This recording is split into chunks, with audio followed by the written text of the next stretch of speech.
Welcome to Park Circle. Join me in my meditations on Matthew 22, verses 22 to 33 as I play some disc golf and seek to glorify the Lord for His Word, for His world, and for His Redeemer.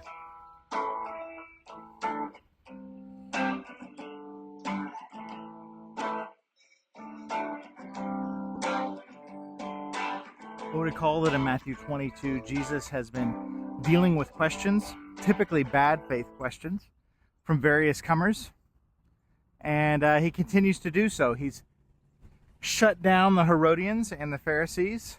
They left marveling at the wisdom of his response.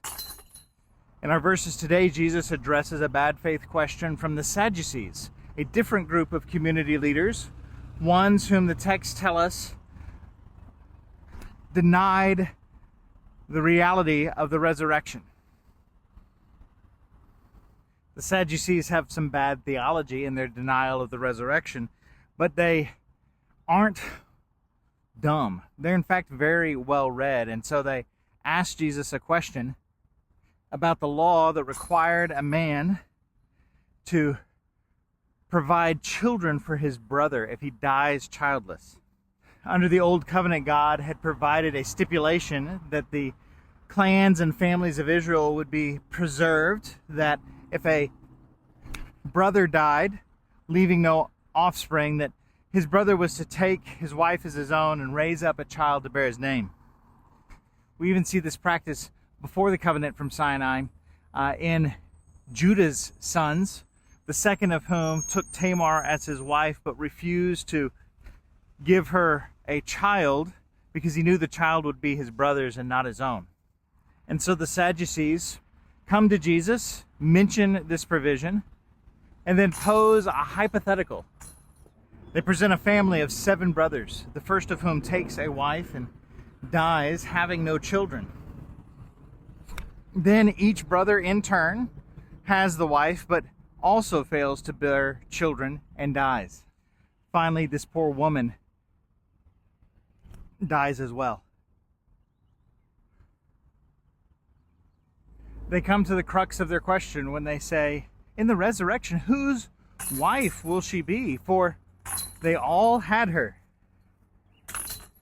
And this is how we know that their question was in bad faith. For those who say there is no resurrection are asking a question about marital status in the resurrection. Jesus' reply is one of my favorites. That when asked a question in bad faith, his response is, "You are wrong." That's it. You are wrong. I mean, he explains more, but what a great answer. Jesus straight up rejects their premise and says, "You are wrong, for you know neither the scriptures nor the power of God." Theirs is a problem of unbelief. Jesus answers their question about the resurrection and marriage when he tells them that in the resurrection there will be neither marriage nor being given in marriage. Instead, they'll be like the angels in heaven. I will say that if marriage was their only problem, I can imagine that Jesus would take time to explain to them the telos of marriage. A study of Ephesians has showed us that the marriage between a man and a woman is intended to tell us about Christ and His church. For in the resurrection, the new creation will be consummated at the marriage supper of the Lamb when Christ is united to His bride, the church. And there we will rejoice in the fullness of what we already experience, our union with Christ in His death and resurrection for those who trust Him. This is the joy of the new creation that we have to look forward to. Union with Christ for all eternity as His bride. But ultimately, the Sadducees' rejection of the resurrection is a far more fundamental problem, and the one that Jesus chooses to address in fullness. In verse 13, Jesus says, "And as for the resurrection, have you not read what was said by God? That I am the God of Abraham, the God of Isaac, and the God of Jacob." God's self-revelation is that he is not the God of the dead, but of the living. The crowds marveled at his teaching that he ties the resurrection to the self-revelation of God as the God of Abraham, Isaac, and Jacob.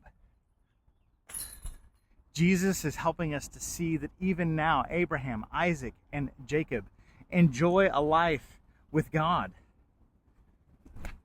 Though absent from the body, they are in fact present, and they await the resurrection alongside the rest of the saints. We're told that by faith, Abraham and Isaac and Jacob all look forward to a far better country, trusting in the promises of God toward them. And it's in the resurrection that these promises will see their fullness. What's even more astonishing than this particular teaching is that Jesus will confirm this teaching within this very week by his own resurrection. That is a glorious truth for us. For God is the God of the living. And Abraham and Isaac and Jacob saw dimly what we see fully, that our future resurrection is built on the resurrection hope of Jesus Christ. It's Christ's resurrection that gives us confidence in our own resurrection at the return of Christ. So let us today rejoice in Christ. For in his resurrection, we hope in our own resurrection that is to come.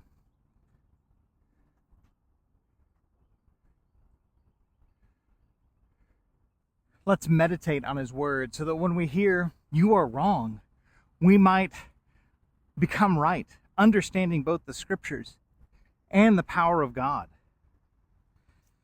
And let's enjoy the world God has made as we look forward to that resurrection, when in a new creation we will be united with Christ at the marriage supper of the Lamb for all eternity. See you next time.